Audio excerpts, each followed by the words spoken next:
Hello and welcome. इसके पहले हम लोगों ने पीएलसी का पहला लेक्चर देखा था जिसमें पीएलसी, स्काडा और माइक्रो कंट्रोलर के सिलेबस के बारे में और क्या चीजें हैं ये इसके बारे में हम लोगों ने देखा था उस वीडियो में। तो ये पहला वीडियो है। इसके बाद या उस सीरीज में दूसरा वीडियो है ये, कह सकते हैं। तो आज से पीएलसी हम लोग स्टार्ट करते हैं। पीएलसी में तीन चीजें थी: पीएलसी, माइक्रो कंट्रोलर और स्काडा। इसमें पहला पोर्शन है पीएलसी। तो पीएलसी स्टार्ट करते हैं हम लोग कि पीएलसी है क्या। तो पीएलसी है क्या ये जानने से पहले ये जानना जरूरी है कि पीएलसी की जरूरत क्या है।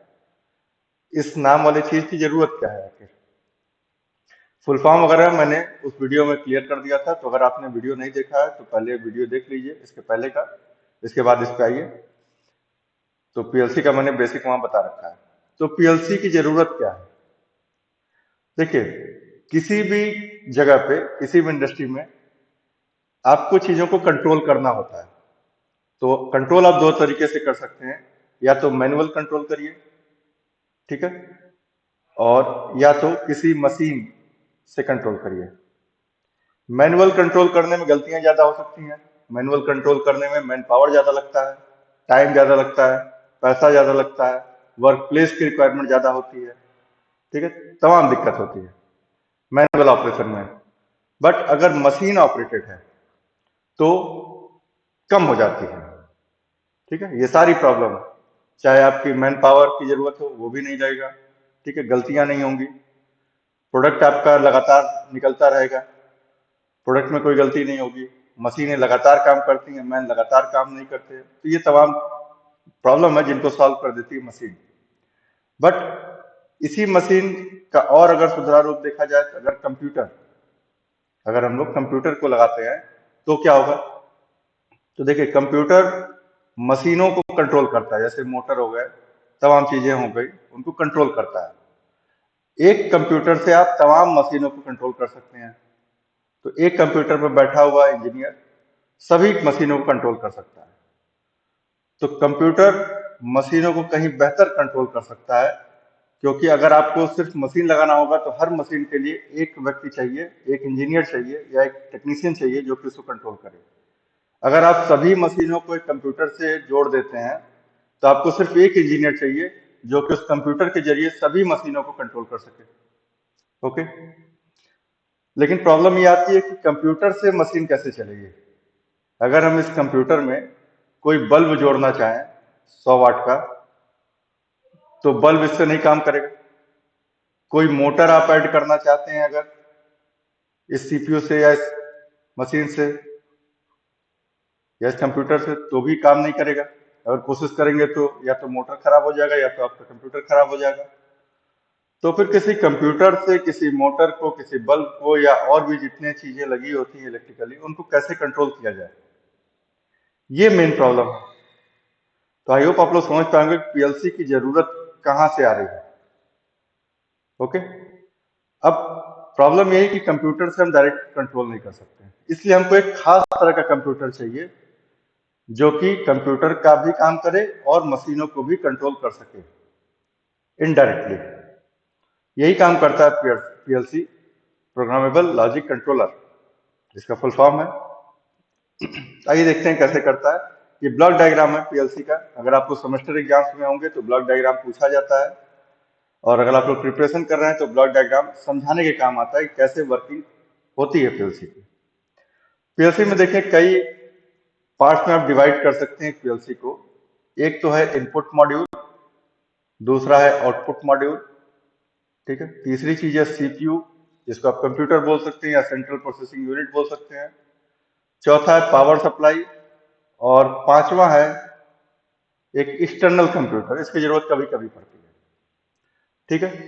सेंट्रल प्रोसेसिंग यूनिट सभी चीजों को कंट्रोल करता है, ठीक है। इसमें लगा होता है माइक्रो कंट्रोलर, 8051 माइक्रो कंट्रोलर, और भी कई तरह के माइक्रो कंट्रोलर होते हैं, वो भी लगे होते हैं। यहाँ पे हम लोग को 8051 माइक्रो कंट्रोलर ही पढ़ना है।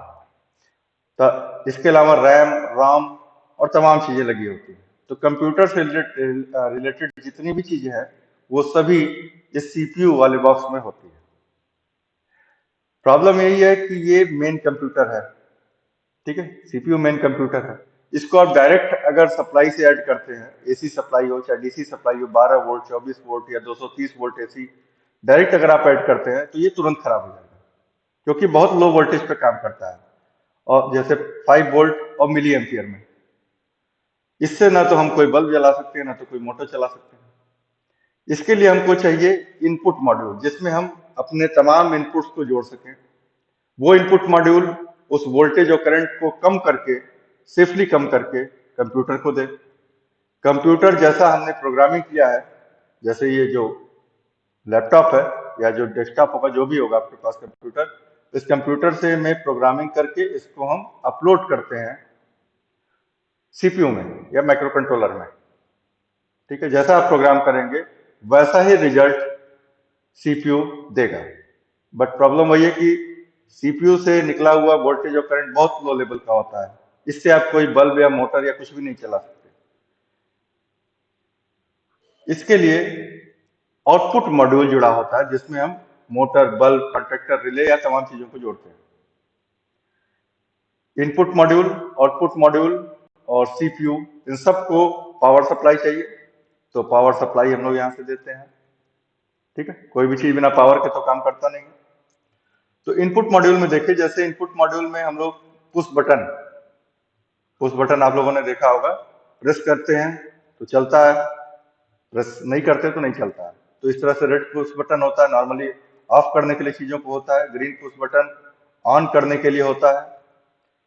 Float switch, sorry, float sensor या फ्लोट स्विच है, ये हम लोग आगे सभी सेंसर को इनको देखेंगे। ये लेवल मेजरमेंट के लिए होता है, किसी टैंक में कितना लिक्विड है उसका लेवल मेजरमेंट के लिए होता है। प्रॉक्सिमिटी सेंसर, ये दो तरीके के होते हैं, पीएनपी, एनपीएन, इसके बारे में भी देखा जाएगा। तो ये जितने तरह के सेंसर, बटन्स, स्विचेज हैं, ये सभी इनपुट हैं, इनसे हमको सिग्नल मिल रहा है, तो ये किसमें जोड़ेंगे? इनपुट मॉड्यूल में। बट इनका सभी का ऑपरेट करने का वोल्टेज अलग होता है, करंट अलग होती है, डायरेक्ट आप सीपीयू से नहीं ऐड कर सकते, तो ये इनपुट मॉड्यूल में ऐड हुआ। ठीक है, इनपुट मॉड्यूल इसके द्वारा दिए गए वोल्टेज और करंट को कम करके सीपीयू तक भेजता है। सीपीयू आपने जैसा प्रोग्रामिंग लैंग्वेज या प्रोग्रामिंग आपने जैसा इसमें किया था, सीपीयू इसके आधार पर डिसीजन लेता है कि कौन सी चीज को ऑन करना है, ऑफ करना है, कितनी देर के लिए ऑन करना है, कितनी देर के बाद ऑफ करना है। ये सभी डिसीजन ये आउटपुट मॉड्यूल को देता है। आउटपुट मॉड्यूल में जो आउटपुट होता है, जैसे यहाँ मोटर है, बल्ब है, कॉन्टेक्टर है, रिले है, इन सब को सिग्नल देके जो आउटपुट, जो जिसको हम लोग को कंट्रोल करना है, उसको कंट्रोल करने में हेल्प करता है। ठीक है, तो एक कंप्यूटर की सहायता से हम लोग मशीनों को कंट्रोल करते हैं। तो आगे देखते हैं ये कैसे काम करता है, इनपुट मॉड्यूल और आउटपुट मॉड्यूल कैसे काम करता है। पावर सप्लाई तो सिंपल है, जितना पावर जरूरत है उतना पावर जाएगा। प्रोग्रामिंग लैंग्वेज, सॉफ्टवेयर इस लैपटॉप में या डेस्कटॉप में अपलोड रहेगा, ये सॉफ्टवेयर पे हम प्रोग्राम करेंगे, प्रोग्राम को अपलोड करेंगे सीपीयू में। बट इनपुट मॉड्यूल और आउटपुट मॉड्यूल में ऐसी क्या खास चीज है जिससे कि ये हाई वोल्टेज को हम डायरेक्ट कंप्यूटर से ऐड कर सकते हैं, या कंप्यूटर ऐसा वोल्टेज दे रहा है जिससे हम मोटर, बल्ब या कॉन्ट्रैक्टर को ऑपरेट करा सकते हैं। आइए देखते हैं। यहाँ पे बहुत सिंपल तरीके से समझिए, यहाँ दो चीजें थी हम लोग के पास, इनपुट मॉड्यूल और सीपीयू। यहाँ भी इन्हीं को बस देखा जा रहा है। एक बार इनपुट मॉड्यूल सीपीयू देखेंगे, एक बार सीपीयू और आउटपुट मॉड्यूल को देखेंगे, फिर तीनों को मिला के देखेंगे। तो पहले इनपुट मॉड्यूल और सीपीयू। तो यहाँ पे देखिए, ये हम लोग का इनपुट मॉड्यूल और ये है सीपीयू। ध्यान से देखिए, यहाँ पे सीपीयू के अंदर माइक्रो कंट्रोलर होता है, 8051 माइक्रो कंट्रोलर। माइक्रो कंट्रोलर अलग अलग वोल्टेज के लिए आता है, लेकिन नॉर्मली 5 वोल्ट डीसी पे काम करता है। ठीक है, तो एक तो 5 वोल्ट डीसी दे दिया हमने, दूसरा ग्राउंड दे दिया या नेगेटिव साइड दे दिया। किसी भी पावर सप्लाई में प्लस और माइनस होता है। ठीक है, तो एक साइड हमने प्लस दिया और दूसरी साइड माइनस दिया, या 0 वोल्ट जिसको ग्राउंड बोलते हैं, वो दिया हमने। तो माइक्रो कंट्रोलर में दोनों चीजें मिल गई। माइक्रो कंट्रोलर हमारा ऑन हो गया। बट यहां पे देखिए एक पुश बटन लगा हुआ है ग्रीन कलर का, ये ग्रीन पीबी मतलब पुश बटन है। इनपुट मॉड्यूल में देखिए कुछ डायोड लगा हुआ है, ट्रांजिस्टर लगा हुआ है, कुछ रेजिस्टेंस लगे हुए हैं। इस रेजिस्टेंस को आप R1 R2 बोल सकते हैं। और यहाँ पे 24 वोल्ट डीसी सप्लाई दी जा रही है। किसको दे रहे हैं हम लोग? इस ग्रीन पुश बटन को। तो अगर हम पुश बटन को प्रेस करेंगे तो देखते हैं क्या होता है। ये ध्यान दीजिए कि 24 वोल्ट डीसी से ये पुश बटन ऐड है। 24 वोल्ट डीसी को आप डायरेक्ट माइक्रो कंट्रोलर में देते तो माइक्रो कंट्रोलर खराब हो जाता है, क्योंकि जो माइक्रो कंट्रोलर है वो कितने पे काम करने के लिए बना है? +5 वोल्ट डीसी पे। तो किस तरह से हम अपने सीपीयू को, अपने कंप्यूटर को सुरक्षित रखते हुए एक्सटर्नल हाई वोल्टेज को ऐड करते हैं, ये इस सर्किट में दिखाया जा रहा है। तो सबसे पहले यहाँ पे देखिए, अगर हम ग्रीन पुश बटन को प्रेस करते हैं तो प्रेस करते ही आप यहाँ पे देखिए कि ये कनेक्शन कनेक्ट हो गया है। यहाँ पे जैसे ही कनेक्शन कनेक्ट हुआ, ये जो इनपुट टर्मिनल्स है दो, एक ये और दूसरा ये, दोनों इनपुट टर्मिनल पर देखिए तुरंत वोल्टेज आ गया। ये वोल्टेज कितना है? 24 वोल्ट डीसी, ऑब्वियसली डीसी है। जैसे ही यहाँ पे आया, एलईडी की तरफ से करंट फ्लो करने लगा। जैसे ही एलईडी से करंट फ्लो करने लगा, एलईडी ग्लो करने लगा। जैसे ही एलईडी से लाइट निकली, ट्रांजिस्टर, आप लोगों ने अगर बेसिक पढ़ा होगा तो इतना आपको पता होगा, ट्रांजिस्टर स्विच की तरह काम करता है। अगर उस पर बेस पे करंट दी जाए एक लिमिट से ज्यादा तो वो ऑन हो जाता है, अगर बेस पे करंट ना दी जाए तो ऑफ हो जाता है। तो लाइट या फोटान हम बेस पे डालते हैं ट्रांजिस्टर के, जिससे ट्रांजिस्टर ऑन हो जाता है। ट्रांजिस्टर आप ऑलरेडी देखिए +5 वोल्ट और दूसरा 0 वोल्ट से कनेक्टेड है, बट इसके पहले ऑन नहीं था ये। क्यों नहीं था ऑन? क्योंकि बेस पे सप्लाई नहीं थी, बेस पे कोई फोटान नहीं था, बेस पे कोई इलेक्ट्रॉन नहीं था। ठीक है, जैसे ही लाइट या फोटान बेस पे पड़ा, ये बेस है, जैसे ही बेस पे पड़ा वैसे ही ये ट्रांजिस्टर किस पोजीशन में आ गया? ऑन पोजीशन में। जैसे ही ऑन पोजीशन में आया, तुरंत इसमें करंट फ्लो करने लगा। ठीक है, बट यहाँ पे कितना मिलेगा हमको? 5 वोल्ट। क्यों 5 वोल्ट? क्योंकि ये 5 वोल्ट से कनेक्टेड है, इसमें करंट फ्लो करने लगेगा और तुरंत यहाँ पे 5 वोल्ट हमको मिल गया। आपने इधर ग्रीन पुश बटन को प्रेस किया और माइक्रो कंट्रोलर को इनपुट मिल गया। ठीक है, माइक्रो कंट्रोलर को यहाँ पर ये इनपुट मिल गया यहाँ पे। ठीक है, तो इस तरह से इनपुट मॉड्यूल काम करता है। अब अगर ऐसा सोचिए कि 24 वोल्ट का वोल्टेज गलती से बढ़ के 30 वोल्ट हो जाए तो भी कोई फर्क नहीं पड़ेगा। ज्यादा से ज्यादा आपकी ये एलईडी खराब हो सकती है, लेकिन जो महंगा चीज हमारा सीपीयू, वो खराब नहीं हो सकता।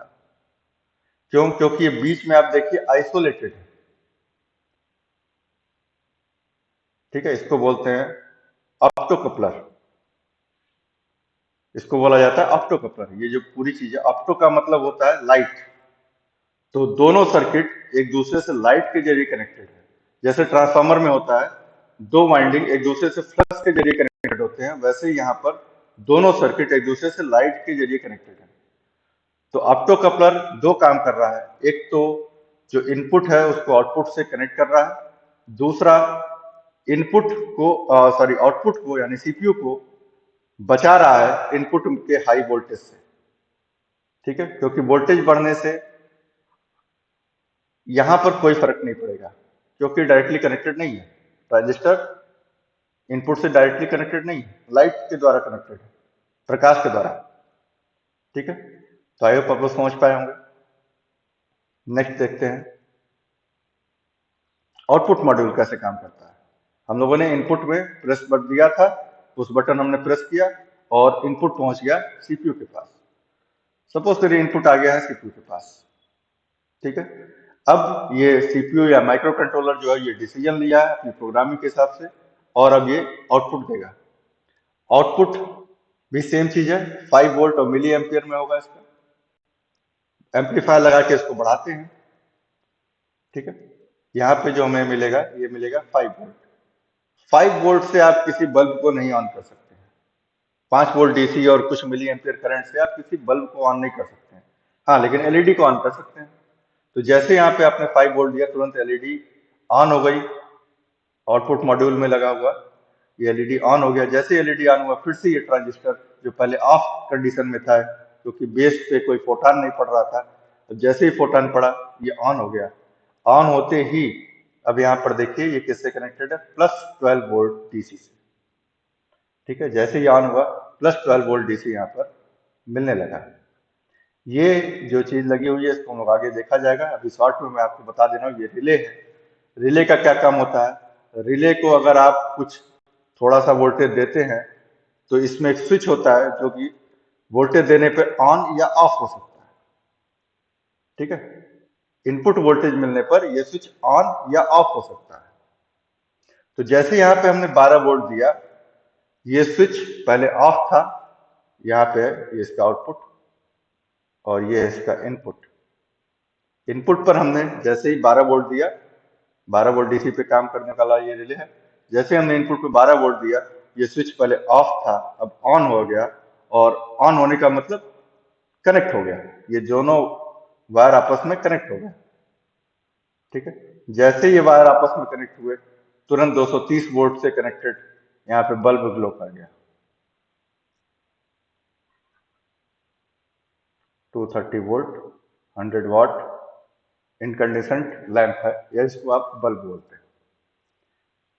ठीक है, तो इस तरह से माइक्रो कंट्रोलर बल्ब को ऑन कर दिया इनडायरेक्टली। कहीं भी देखिए 230 वोल्ट रिले के जरिए कनेक्टेड है सीपीयू से, डायरेक्टली बिल्कुल भी नहीं है। अगर आउटपुट में वोल्टेज बढ़ता है, 12 वोल्ट बढ़ के 24 वोल्ट हो जाता है, तो भी कोई फर्क नहीं पड़ेगा, क्योंकि ज्यादा से ज्यादा ट्रांजिस्टर आपका खराब होगा, सीपीयू पे कोई प्रभाव नहीं पड़ेगा, क्योंकि सीपीयू इलेक्ट्रिकली आइसोलेटेड है। ये भी हमारा एक क्या है, ऑप्टो कपलर है। ठीक है, ये भी हमारा एक ऑप्टो कपलर है।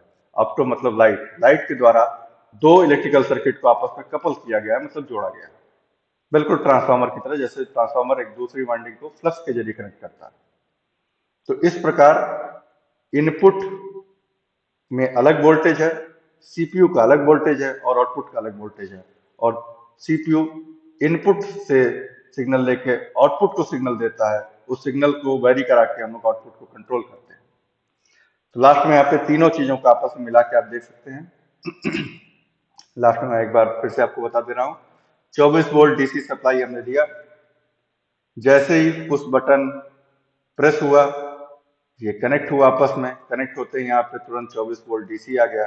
24 वोल्ट डीसी आते ही एलईडी ग्लो करने लगा। जो ट्रांजिस्टर पहले ऑफ था ये ऑन हो गया।